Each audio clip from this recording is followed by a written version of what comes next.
Hey guys, and welcome back to the channel. Today, I want to talk about what's happening on the channel next, and what the big plan for next year will be. I also have a few loose ends that I want to tie up before next year, and there is one big issue that I need to fix, and that's the broken war boss on Warbike. And in true me fashion, I have lost the beginning parts of me fixing it up, so while I'm fixing it up, let me talk about what I have planned for the rest of the year. There's a few things I want done by the end of the year, and the main one is the rest of the war bikes. And I also need a squad of Gretchen, because Gretchen seem to be auto-include at the moment. So I would like to have them all at a battle ready standard by the end of the year, so I can finally play some games, because I have actually picked up the core rulebook. Yes, after all this time, finally done it. Have the core rules, which is great, so I can sit down in the evenings and read through that, which should be hopefully a lot of fun. Yeah, but the next videos coming on after this will be, like I say, the war bikes and the Gretchen. But without further ado, let's paint up a war boss on Warbike. So I started with the base, and I decided that I wanted it to have a little bit of a different texture compared to the other base on the other bike, but I didn't want to use straight up PVA and sand, so I decided to try some of the technical paint, Modern Earth, and applied that on all of the base. So with that done and drying, it was time to move on to the boss himself. And I wanted to kind of come out with a sort of formula that I can always use. And I think I have finally found a nice, easy, quick way for me to do orcs now. So I'm very happy at that. And it all starts off with a dry brush of Scrag Brown. But again, my recording decides to screw me over and not record, which is absolutely fantastic. So the next stage after the dry brush of Scrag Brown is a downwards dry brush of Ushabti Bone, and then a top dry brush of pure white.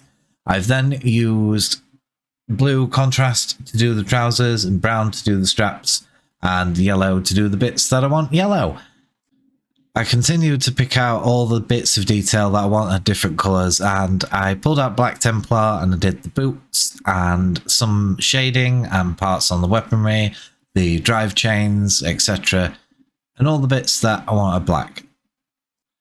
And next, it was time to do the skin, and I decided to make up a 50-50 mix of orc flesh and Bad Moon's yellow to make a sort of cartoony like orc skin tone, and it's easy to replicate because it's just equal parts of both, and I really do like the way it comes out. It's quite nice, and it's a good basis to work up from if I ever want to come back and make him look better than battle ready.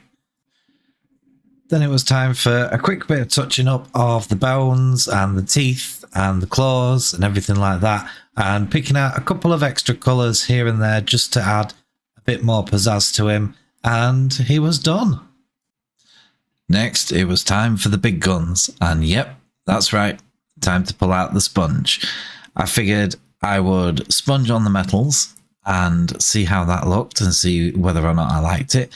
I tried to keep it mainly on the mid-tones and the highlight areas, and leaving the original grey in the shadows, and I thought it was very fun and very easy. I haven't done it since I was a kid, so I had some nice flashbacks and some good memories of painting when I was younger, so I enjoyed it so much I decided to do the same thing with the yellows.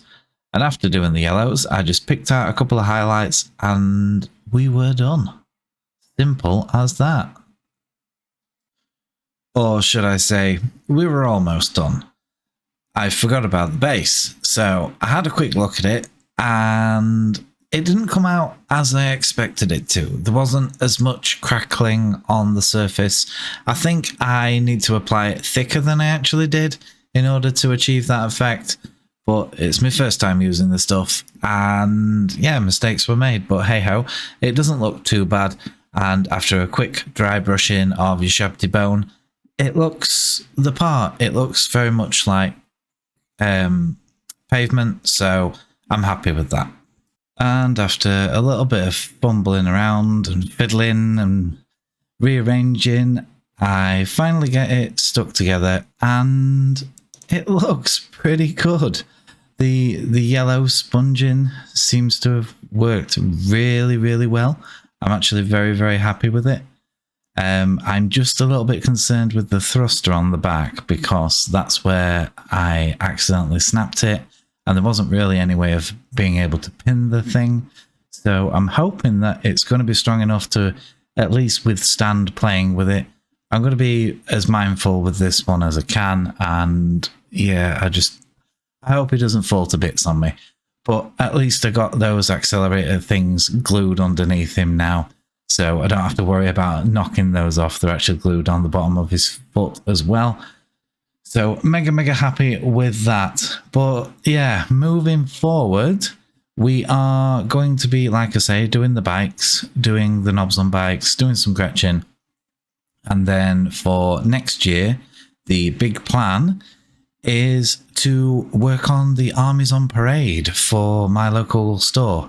I would like to participate in that and work on something that I can show off in store. So I don't quite know what the full plan is. I don't know what the schedule for the thing is, but I'm sure we'll find out what it is in the future. But for now, that's going to be that for this episode. I do hope you have enjoyed it. Don't forget to do all the usual YouTubey things for me. And yeah, take care of yourselves. I'll see you all in the next one. Bye.